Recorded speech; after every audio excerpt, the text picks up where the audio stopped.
As Western involvement in Afghanistan comes to an end, Sky News takes a closer look at the Afghan people who face the most risk when the troops leave, particularly Afghan women and young people who have carved out a life for themselves in spite of, or perhaps in defiance of, the threat of violence against them.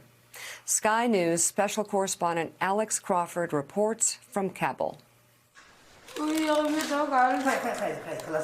Afghanistan's hospitals are filled with the war wounded, many of them children. The latest here is a 13-year-old girl. She's never known peace. The doctors will patch her up and remove the shrapnel in her, but she'll emerge back into a country where survival is getting harder and harder.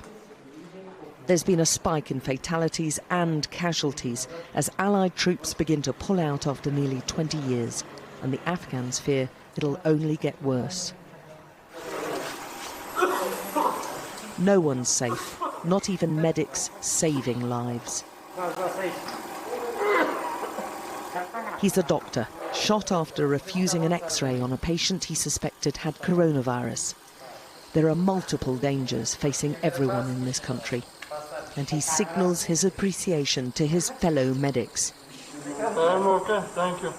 But despite his bravery, he's vulnerable because he also works with the Americans.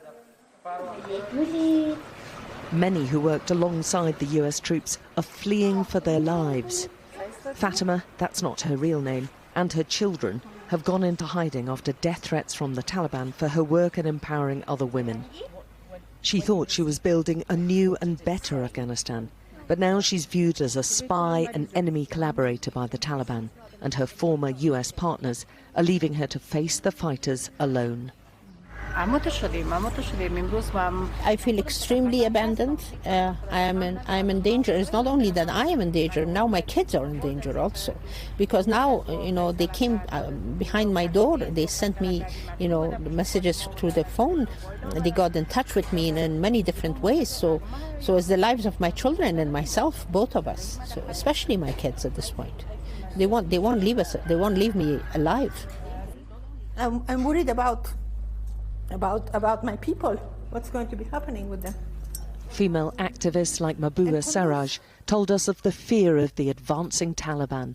Unfortunately, there is no flight. Okay. She and her staff are trying to arrange emergency flights for fellow human rights defenders in cities now surrounded by Taliban fighters. I was given rare access and allowed to film inside a secret refuge she runs for dozens of women. No men are permitted to cross the threshold. Every woman and child in here has run away or been rescued from abuse and violence, and they're terrified of the return of the Taliban. Their worst fear is that they will disrespect them, they will use them, abuse them, or molest them, or whatever, and also they will kill them. And then there is one of them that is afraid that her two children will be taken by their father, because their father is a Taliban. Here they don't believe the Taliban reassurances that they've changed. They tell me of shocking lives, of forced marriages, of beatings, of rapes, where they had no say and no rights. And that is what they believe the Taliban envisage for women. This 21-year-old told how she was being forced to marry a 13-year-old boy. I felt like my life was falling apart, she says, until I got here. Their fear of the Taliban is real and growing as the group gets stronger and snatches more territory. Another says she too was forced to marry a young boy and repeatedly beaten by her in-laws. With the Taliban in power, will this just get worse? I think it's definitely going to get worse, she says.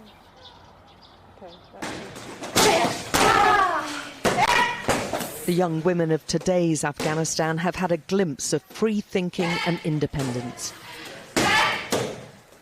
Although those in this taekwondo club have all battled family disapproval to be here.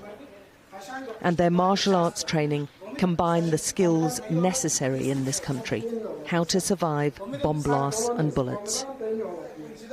All but one has been caught up in terror incidents, many near their schools. The Taliban insist they're more relaxed about girls' schooling, but their learning centres are still frequently attacked. Weeks before the pullout of international troops, a car bomb detonated outside a girls' high school in the capital killed at least 90 people. Every girl here knows they're risking death every time they set off to learn. How scared are you about going to school? I'm scared a lot. Whenever I leave my house, I'm scared, because we don't know if we'll come back alive, she says. 18-year-old Katera gets emotional, telling us she won't give up trying to be a lawyer. The explosions are normal to us now, she says. She's not afraid for herself, but she's terrified her family will be killed. Have you lost anyone? My cousin and uncle died in an explosion, she says. Almost everyone here has experienced death. Parts of Afghanistan are unrecognisable to Taliban times. Women owning and running their own businesses like this cafe. But they fear they'll be amongst the first to be banned by a Taliban regime. There's a new generation who've grown up with these small freedoms, and they want more, not less.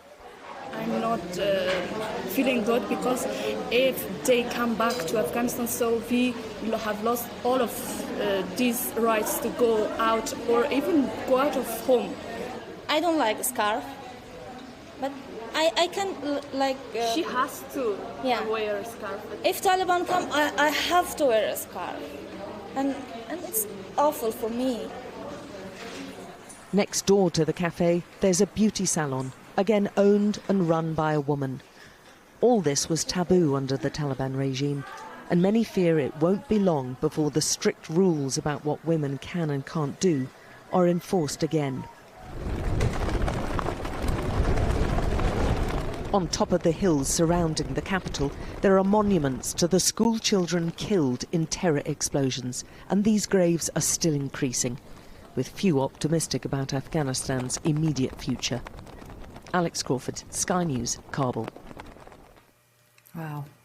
Incredible reporting. And it really shows, Joe, just how complicated this has been for 2 decades. I mean, on this very show, there have been many critiques of the government for staying there too long, for this forever war to end. At the same time, it's just beyond heartbreaking to see now what will inevitably start happening again in the void that America leaves. Yeah, the United States definitely has to think long and hard before it goes into other countries at war, and also what the most sustainable course is for countries like Afghanistan, whether it's 2,500, 3,000, 4,000 troops who were so effective in Afghanistan and also so effective in Syria. Is there a sustainable fighting force that can keep the peace and protect people like those that we saw in that package or not? And that's a question that policymakers and politicians are going to be figuring out for some time.